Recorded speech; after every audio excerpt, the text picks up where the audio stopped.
Hey, what's going on, guys? Welcome back to the channel. This is going to be an informative video for everybody that has a 2018 to 2019 Mustang, doing your own oil changes or taking it to the dealership. Some things that you need to know. Let's go ahead and get started.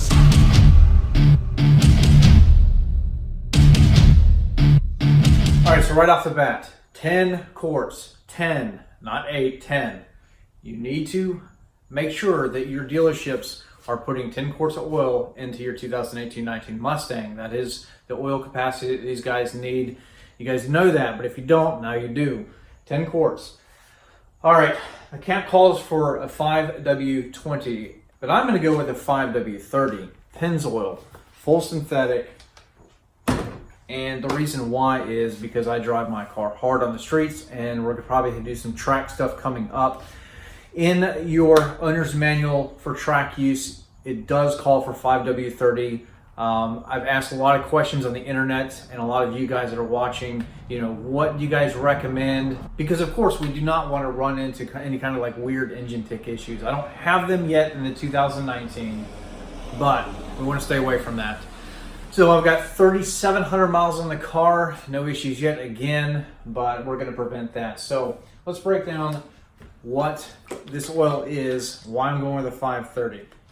Recommended is 520. You totally can do that, and you rightfully should, especially if your car is a daily driver. Motorcraft oils, any of those 520 oils are fine. I'm going with the 530 because the cold weight is the same between the two as your 5 rating, and then I'm going to step it up from 20 to a 30. And the idea behind that is if you're running your car harder, that the oil over a certain amount of time and then temperature doesn't break down as much as a 20 weight oil does. And that's kind of the math and science behind that. You just get a little bit more protection in your engine with a 30 weight oil compared to a 20. This is the oil filter that I've got. This thing I've had for probably a couple of years from one of my old Mustangs, but it is all of the same. It is an HP 2011 K&N filter. I've had it, it's sealed, it's fine. So might as well use it. But it's all the same, it'll work fine in this car.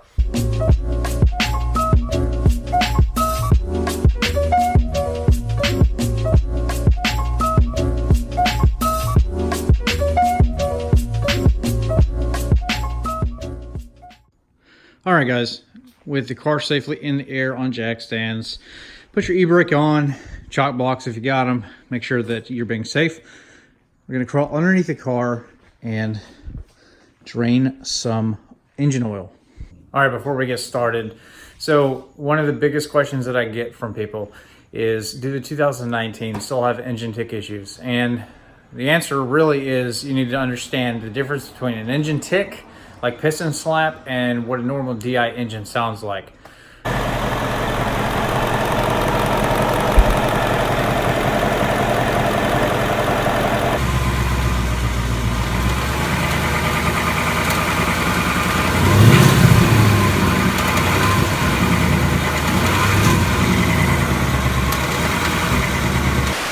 I don't have any kind of tick or anything like that, except for like on a cold start, I have kind of like a typewriter ticking underneath of the car when it's cold. When it's warmed up, it goes away.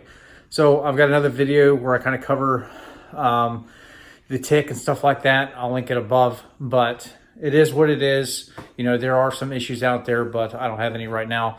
A lot of things people say is once you change the oil, that's kind of when things change, and a lot of people start getting the ticking. So I don't know, but as of right now, I'm fine. So we're gonna change the oil and roll with it. All right, so first things first, let's take this guy out. We won't need that for now. And then let's go underneath of the car. All right, so as we come underneath of the car, we scoot under here. So right in front of me, this guy right here, it's a 7mm. That is gonna give you access to your oil filter up there. So you'll just take that guy loose. Mine's already loose. Get out of there. Come on, there we go. All right. Right there it is. All right, there is your oil pan plug. It's pretty long, goes back to about here, but no tools required except for like maybe a pick or a flathead. And you get a tab here, and it goes into like this little slot here and then back there as well. So just kind of pry and then get it started and pry off on that one. Get your oil pan back because the oil is going to come just flooding out of this. And then see if I can do this. I'm going to make a mess. There we go. Oh, it's all over me. Yeah, that stuff is really coming out. Oh, it's gonna probably don't spill. This is ridiculous. That's a lot of oil. Let's play in it. It's so warm and gooey. And I gotta scoot it because it's gonna make a mess. Look at it coming out. It looks pretty clean. 3,700 miles on the car. Doesn't look too bad. Looks refreshing. Let's drink some of it. I'm just kidding. All right, so we're good there pretty much. This thing is pretty cool though. It's kind of like a no tools required basically, but it's pretty funky looking. Let's go ahead and put it back in. All right, again, next up, we're gonna give that thing a turn and then let it drain. Should be pretty simple. All right, while that drains out, you could probably go for about 5,000 to 8,000 miles between oil changes if you just pretty much drive them regularly, you know, on the street. But I'm gonna do mine every like 4, you know, just because we're gonna start driving the car harder on the track and everything. But yeah. All right, let's open this up. So what I like to do, and probably everybody should do this, is you're gonna get some new oil and just kind of lube this O-ring up a little bit and then just screw it on. Make sure it's good and hand tight. These K&Ns, you have like a, you can put a wrench on it in the back, but just make sure it's really, really hand tight. And then go ahead and also pour oil into here so it's already pretty much, you know, prepped. But that's just kind of how I do it. I recommend everybody else do the same thing. All right, like I said, we're gonna prep it a little bit. Kind of fill it to the top a little bit and then coat the O-ring. That should be good, like that. All right, once your beautiful Mustang is back on the ground, I don't know where my fill nozzle thing, whatever the hell, so I made my own, no big deal. I'm gonna put 9.5 quarts into this car and then we'll check it.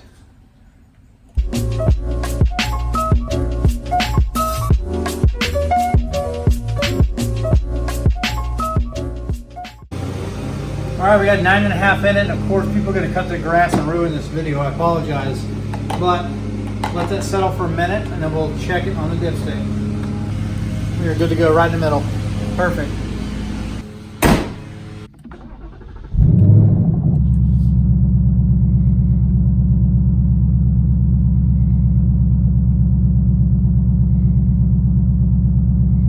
All right, so just reset oil life.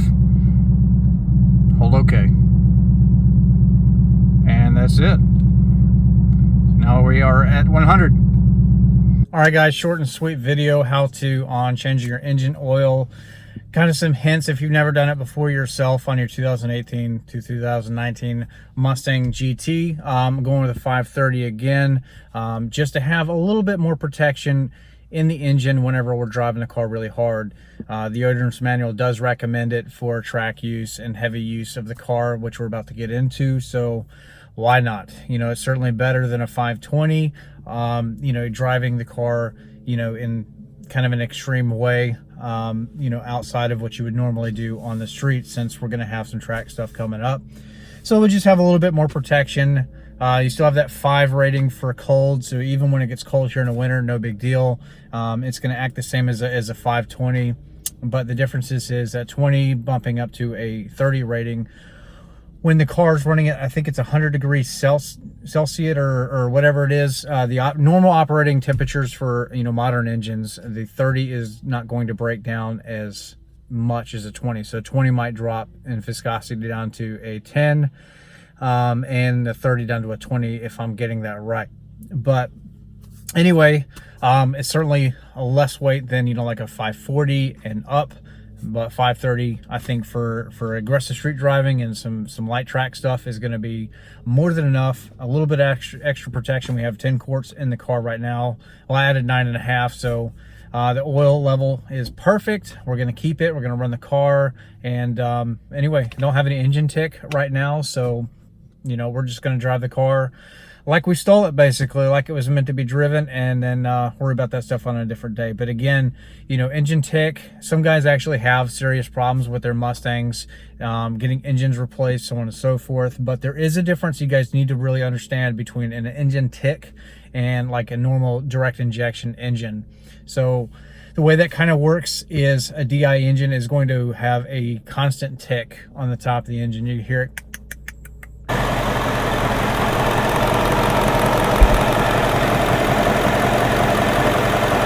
You know, just normal ticking, but that's not the same as like a typewriter barbecue tick that you get from underneath the car, like that is associated with like piston slap, which is kind of like a, it's not an even thing. It's all over the place, and it can get loud, quiet.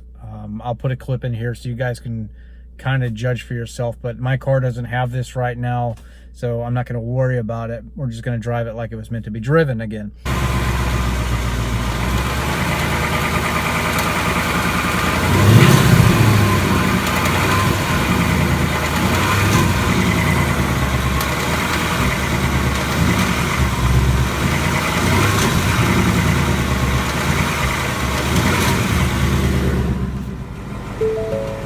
Also, you know, there's going to be questions, warranty, you know, if I have any kind of an issue and I take it in and they have to look at the oil, are they going to look at a 530 and be like, oh, well, your warranty is gone? Well, no, they shouldn't, because it's in the owner's manual that you can use it for track use and aggressive driving and all of that. So a 530, you're still going to be safe. You know, we're not running anything else higher right now. So hopefully we have some good luck and success with this oil. Pennzoil, you know, full synthetic is kind of my oil of choice. I've been using it for a long time, and I think that this stuff is really good. Motorcraft, there's nothing wrong with it. It's just, you know, it's my favorite flavor of tea, if you will. But anyway, another question, is this oil, a heavier weight oil, because I have this question too, going to prevent engine tick? I don't know. You know, synthetics are better oils. Here's something that everybody kind of needs to know, and a lot of people just don't. If you go with like a regular engine oil, it's not, so when you go out and buy like a quart of it, this stuff is recycled generally anyway. It goes through their filters, they clean up the oil, and they pretty much reuse this stuff. You know, oil is oil. They just clean it up and then they resell it, you know, do whatever they need to do.